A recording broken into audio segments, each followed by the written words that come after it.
तो कहानी शुरू होती है और हमें समंदर के बिल्कुल बीचों बीच एक कश्ती को दिखाया जाता है जिस पर एक आदमी था और वो काफी अरसे से इस कश्ती पर रह रहा था, अपनी मर्जी से नहीं बल्कि मजबूरी में। इसका नाम मैरिनर होता है। इसने इस कश्ती को बिल्कुल अपने घर की तरह बनाया हुआ था और यहाँ इसे इसलिए रहना पड़ रहा था क्योंकि ये वो वक्त है जब सारे ग्लेशियर्स पिघल गए हैं और पानी का लेवल काफी बढ़ गया है, जिस वजह से जमीन का तो नामो निशान तक नहीं रहा, वो बिल्कुल खत्म हो चुकी। तो अब ऐसे में वो लोग जो जिंदा बचे हैं वो कश्तियों और बहरी जहाजों में रहकर समंदर में भटक रहे हैं, मगर इन्हें अभी भी उम्मीद है कि दुनिया के आखिरी हिस्से में ठोस जमीन मौजूद है जहाँ जाकर ये लोग आबाद हो सकते हैं और आसानी से वहाँ जिंदगी गुजार सकते हैं। इसके बाद मैरिनर खाने की तलाश में पानी में जाता है मछली वगैरह पकड़ने के लिए। काफी देर तक ढूंढने के बाद भी उसे कुछ नहीं मिलता तो वो वापिस अपनी कश्ती पर आ जाता है। तभी उसे एक दूसरी कश्ती नजर आती है तो वो उस कश्ती के मालिक से बात करता है। वो कहता है कि समंदर का ये असूल है कि जब दो अजनबी समंदर में मिलते हैं तो वो एक दूसरे की मदद करते, एक दूसरे के साथ अपना सामान अदली बदली कर सकते हैं। मगर वो दूसरा आदमी मना कर देता है कि नहीं, मैं तुम्हारे साथ अपना कोई भी सामान बदलना नहीं चाहता, ना ही मुझे तुम्हारी मदद की जरूरत है। जिसके बाद वो अपनी कश्ती लेकर वहाँ से निकलने लगता है। दरअसल बात ये है कि उसने मैरिनर की कश्ती से माल्टे चुराए थे। उसे लग रहा था कि वो बहाने से मुझे अपने पास बुला रहा है तो बात ज्यादा ना बढ़े इसलिए वो जाना ही जरूरी समझता। इतनी ही देर में वहाँ कुछ समुद्री लुटेरे भी आ जाते हैं। फिर वो कश्ती वाला आदमी जब थोड़ी ही दूर जाता है तो मैरिनर को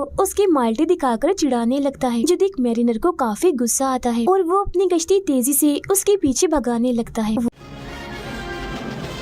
वो उस आदमी की कश्ती पर हमला करके उसे तहस नहस कर देता है और खुद यहाँ से चला जाता है। जिसके बाद समुद्री लुटेरे भी उस आदमी के काफी करीब आ गए थे। वो उस पर हमला करके जान से ही मार डालते हैं। इसके बाद मैरिनर समंदर में मौजूद एक कबीले के पास जाता है जहाँ वो इस कबीले को दरअसल अपना सामान बेचने आया था, मगर वो लोग इसका सामान खरीदने से मना कर देते क्योंकि उसके सामान में काम का कुछ नहीं था, सब बेकार था। जिसके बाद वो उन लोगों को एक बड़ी सी बोतल में रखी मिट्टी दिखाता है, जो देखने के बाद कबीले का सरदार उसे अंदर आने का कहता है। असल में हर जगह पानी होने की वजह से मिट्टी काफी महंगे दामों बिक सकती और मिट्टी की मांग भी बहुत ज्यादा थी क्योंकि उसमें अनाज उगाया जा सकता है। उस मिट्टी की कीमत लगाई जाती है तो वो लोग मैरिनर को उसके बदले 4 सिक्के देने की बात करते, मगर मिट्टी क्योंकि बहुत नायाब थी इसलिए मैरिनर उसके लिए 8 सिक्के मांगता है, जिस पर वो लोग मान भी जाते हैं और उसे सिक्के दे दिए जाते हैं। जिन पैसों को लेकर वो वहीं बनी एक दुकान पर जाता है सामान खरीदने के लिए, मगर हम देखते हैं कि वो दुकान तो बिल्कुल भी नहीं लग रही थी क्योंकि वहाँ खरीदने के लिए चंद चीजों के अलावा और कुछ नहीं था। मैरिनर वहाँ से कुछ पानी और टमाटर का पौधा खरीदता है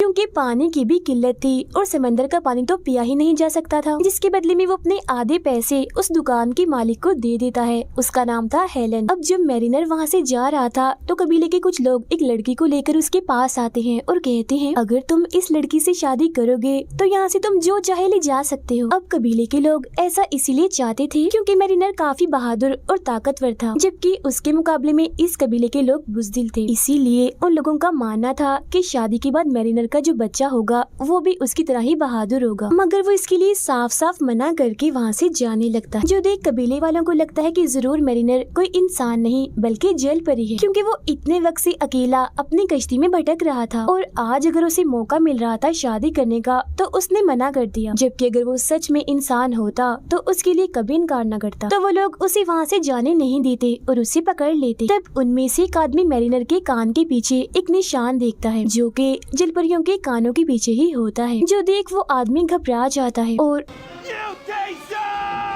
उसे पानी में फेंक देता है। जिसके बाद वो लोग उसे पानी से निकालकर एक पिंजरे में कैद कर देते हैं। वो लोग अब उसे पानी में डुबोकर मारने का सोचते हैं क्योंकि ये लोग किसी भी इंसान को मारने के बाद उसके जिस्म को खाद के तौर पर इस्तेमाल करते थे और मैरिनर को मारने के बाद उसके जिस्म के साथ भी वो यही करने वाले थे, मगर इससे पहले वो ऐसा करते कुछ समुद्री लुटेरे इनके कबीले पर हमला कर देते हैं। तब हड़बड़ी में सब लोग इधर उधर भागने लगते। अब ये कोई मामूली लुटेरे नहीं थे बल्कि काफी खतरनाक और अमीर थे क्योंकि इनके पास काफी बड़े बड़े और महंगे हथियार थे।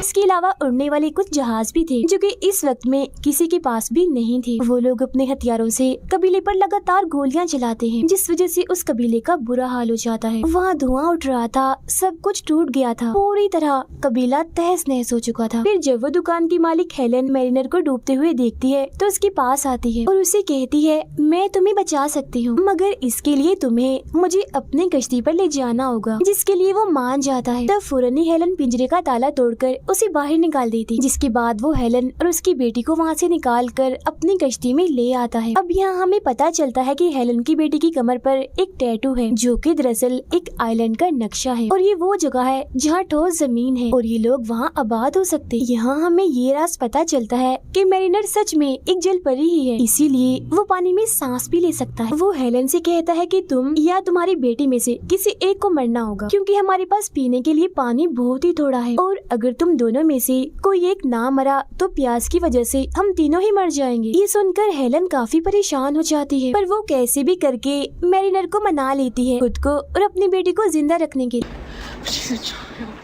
इसके बाद हम खतरनाक लुटेरों के सरदार को देखते हैं जो एक आंख से अंधा था लेकिन काफी गुस्से वाला था। वो अपने लोगों से कहता है कि कैसे भी करके मुझे वो बच्ची चाहिए जिसके पेट पर वो नक्शा है। जिसके बाद वो अपने सभी साथियों को ढेर सारे सिगरेट्स देकर मजे करने को कहता है। उनके साथ साथ वो खुद भी एंजॉय कर रहा था, लेकिन तभी एक बूढ़ा आदमी आकर उसे कहता है, सरदार जहाज का तेल कुछ ही दिनों में खत्म हो जाएगा। जो सुन सरदार गुस्से से भर जाता है। अब यहाँ हमें पता चलता है कि वो अंधा होने के साथ साथ थोड़ा पागल भी है, क्योंकि जो उसका दिल चाहता था वो करता था, फिर चाहे उसका अंजाम कुछ भी हो। इधर भी वो कुछ ऐसे करने लगता है। वो माचिस की तीली से अपनी सिगरेट जलाकर ऑयल के टैंकर में फेंकने वाला था, मगर इससे पहले टैंकर में आग लगती उसका जहाज तबाह होता। एक आदमी उस तीली को पकड़ लेता है और उसे बुझाकर जहाज तबाह होने से बचा लेता है। फिर इसके बाद सरदार अपनी आर्मी को उस टैटू वाली बच्ची को पकड़ने के लिए भेजता है। उधर मैरिनर अपनी कश्ती में हेलन और उसकी बेटी को ले जा रहा था, मगर तभी वहाँ सरदार की आर्मी आकर हवाई जहाज से उन पर हमला कर देती है।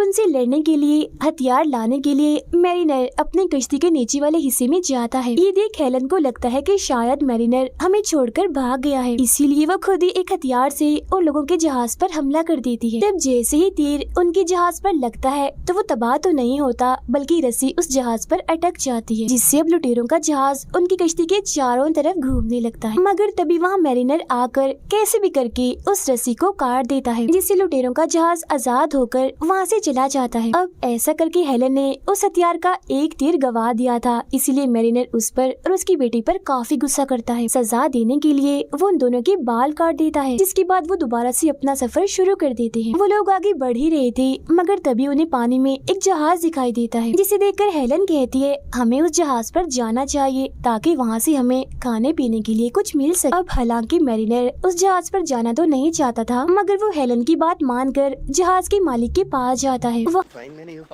वहाँ जाकर उसे पता चलता है कि ये दरअसल एक सौदागर है और वो यहाँ हेलन को खरीदने की बात करता है, मगर इसके बदले में उसके पास मैरिनर को देने के लिए कुछ भी नहीं था। पर तभी वो मैरिनर को एक कागज दिखाता है। अब क्योंकि कागज की बहुत ही कमी थी और इस दौर में किसी के पास भी कागज नहीं था, तो मैरिनर हेलन को उस कागज के बदले में आधे घंटे के लिए उस सौदागर के पास जाने का कहता है। और फिर जैसे ही हेलन उसके पास जाती है तो वो उसे लेकर जहाज के नीचे वाले हिस्से में आ जाता है। अभी वो गया ही था कि तभी उसके पीछे पीछे मैरिनर भी आ जाता है और उसे कहता है, बस तुम्हारा टाइम खत्म हुआ। मगर क्योंकि अभी तो 5 मिनट भी नहीं हुए थे, इसीलिए उस सौदागर का दिमाग खराब हो जाता है। वो एक चाकू लेकर मैरिनर पर हमला कर देता है, लेकिन क्योंकि मैरिनर उससे कई ज्यादा ताकतवर था, इसीलिए वो उल्टा उसी के चाकू से उसे मार देता है। अब मैरिनर जानता था कि हेलन और उसकी बेटी काफी भूखी है, इसीलिए वो पानी में कूदता है और एक काफी बड़ी मछली पकड़कर लाता है, जिसके बाद वो लोग पेट भर के खाना खाते हैं। अब जैसे जैसे वक्त गुजर रहा था, मैरिनर और हेलन की दोस्ती बढ़ रही थी, जहां अब वो दोनों काफी अच्छे दोस्त बन चुके थे। इसीलिए वो हेलन की बेटी को तैरना भी सिखाता है। अब जहां पहले वो उन दोनों को पसंद नहीं करता था,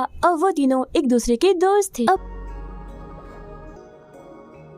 इसी तरह एक दिन मैरिनर देखता है कि एक और कश्ती है जो उनकी कश्ती के पीछे है। अब उसे तो कुछ भी समझ नहीं आती कि ये कश्ती किसकी है, मगर जब हेलन उस कश्ती को देखती है तो वो समझ जाती है कि ये समुद्री लुटेरों की है। वो इस बारे में मैरिनर को बताती है और ये भी कि ये लोग मेरी बेटी को लेने आए हैं, क्योंकि उसकी पीठ पर एक ठोस जमीन का नक्शा है जो एक आइलैंड है। जो सुन मैरिनर कहता है, मैं नहीं मानता, ये नामुमकिन है, क्योंकि पूरी दुनिया तबाह हो गई है तो ये जमीन कैसे हो सकती है। जिस पर हेलन कहती है, ये बात सच है, ये जमीन सच में मौजूद, क्योंकि जब ये बच्ची मुझे मिली थी तो उसके हाथ में मिट्टी थी, तो तुम खुद अंदाजा लगाओ कि मिट्टी तो सिर्फ जमीन पर ही मिल सकती है ना। तब यहाँ ये राज खुलता है कि वो बच्ची हेलन की अपनी बेटी नहीं है, बल्कि वो उसे पानी में मिली थी जब वो डूब रही थी, और तब हेलन ने उसकी जान बचाई थी। अब हेलन की ये बात सुनकर मैरिनर को काफी गुस्सा आ गया था, इसीलिए वो हेलन को एक सबमरीन में बंद करके पानी की गहराइयों में ले जाता है। सबमरीन दरअसल एक छोटी कश्ती होती है जो हर तरफ से बंद होती है और सिर्फ समंदर की गहराइयों में जाने के लिए ही इसका इस्तेमाल किया जाता है। अब पानी की गहराइयों में आकर हेलन देखती है कि यहाँ नीचे आलीशान इमारतें हैं जो सब कुछ तबाह होने से यहाँ डूब गई हैं। फिर जब ये लोग वापस ऊपर आते हैं तो देखते हैं वो समुद्री लुटेरे इनके काफी करीब आ चुके हैं। वो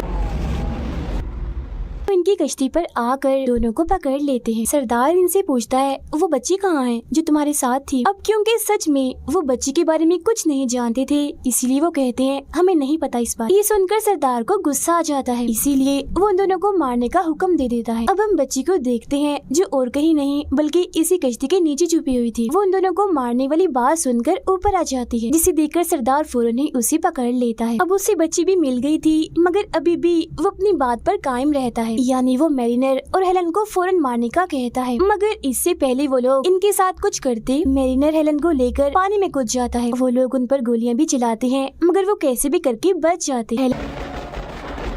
हेलन उसे कहती है, मैं इंसान हूँ, मैं पानी में सांस नहीं ले सकती। जो सुनकर मैरिनर उसे अपना सांस देता है, क्योंकि जैसा कि मैंने आपको बताया वो मरमेड यानी जल परी था। फिर कुछ वक्त के बाद जब ये दोनों ऊपर आते हैं तो देखते हैं कि उन लुटेरों ने इनकी कश्ती को तबाह बर्बाद कर दिया है। मगर अब क्योंकि उनके पास कोई भी जहाज या कश्ती नहीं थी, इसीलिए मजबूरन उन्हें उस तबाह हुई कश्ती पर ही आना पड़ता है। और इसके बाद ही वहीं बैठकर बातें करने लगते हैं। तब पानी में मैरिनर को कागज मिलता है, जो वही था जो सौदागर ने उसे दिया था हेलन के बदले। इस कागज पर भी उसी जमीन की तस्वीर बनी हुई थी, जो देख वो समझ जाता है कि सच में अभी भी जमीन का एक हिस्सा ऐसा है जहाँ मिट्टी है और वहाँ जिंदगी मुमकिन है। मगर उस जगह पर जाने का नक्शा और किसी के पास नहीं, बस उस बच्ची के पास है, यानी उसकी पीठ पर बना हुआ वो टैटू। इसीलिए मैरिनर फैसला करता है कि कुछ भी करके वो उस बच्ची को ढूंढ कर ही रहेगा। मगर उनके जहाज की हालत अब ऐसी नहीं थी कि वो इस पर सफर करते। इसके बाद एक आदमी हवाई गुब्बारे में आता है और हेलन को पुकारने लगता है। उसे देखते ही हेलन उसे पहचान लेती है, क्योंकि वो उसके कबीले का ही था।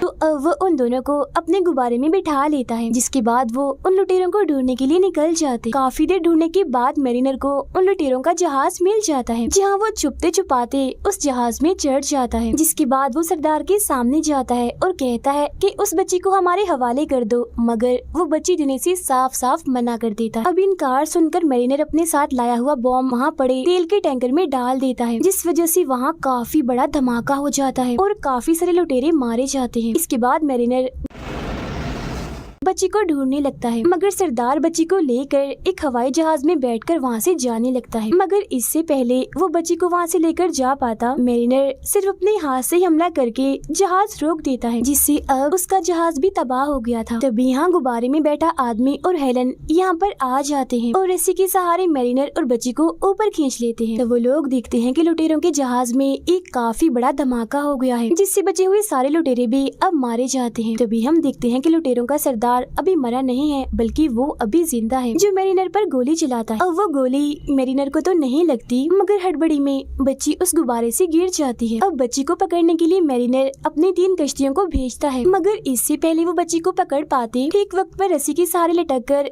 मैरिनर उसे बचा लेता है। जिसके बाद तीनों कश्तियाँ एक दूसरे के साथ टकरा कर तबाह हो जाती है और आखिरकार उनकी भी मौत हो जाती है। एक कश्ती पर सरदार भी था, तो अब उसका भी खेल खत्म हो गया। इसके बाद हम देखते हैं कि हेलन के साथी को नक्शा देखने आता था। वो बच्ची की पीठ पर नक्शे के जरिए उस जगह पर पहुंच जाते हैं जहां जमीन है। वो लोग यहाँ आकर बहुत खुश हो जाते हैं। उन्हें यहाँ एक झोपड़ी भी मिलती है जिसके अंदर जैसे ही वो जाते हैं तो उन्हें यहाँ 2 कंकाल इन्हें ढांचे मिलते हैं जो और किसी के नहीं बच्ची के माँ बाप के थे, क्योंकि ये झोपड़ी उसी की थी। यहाँ वो टैटू वाला हथियार भी था जिसकी मदद से उसके माँ बाप ने बच्ची की पीठ पर टैटू बनाया। इसके बाद मैरिनर इन तीनों को वहीं छोड़कर अपनी कश्ती लेकर पानी में चला जाता है, क्योंकि अब उसे पानी में रहना ही पसंद था। जिसके बाद हेलन और वो बच्ची उसे जाता हुआ देखते हैं और इसी के साथ ये फिल्म यहीं पर खत्म हो जाती है।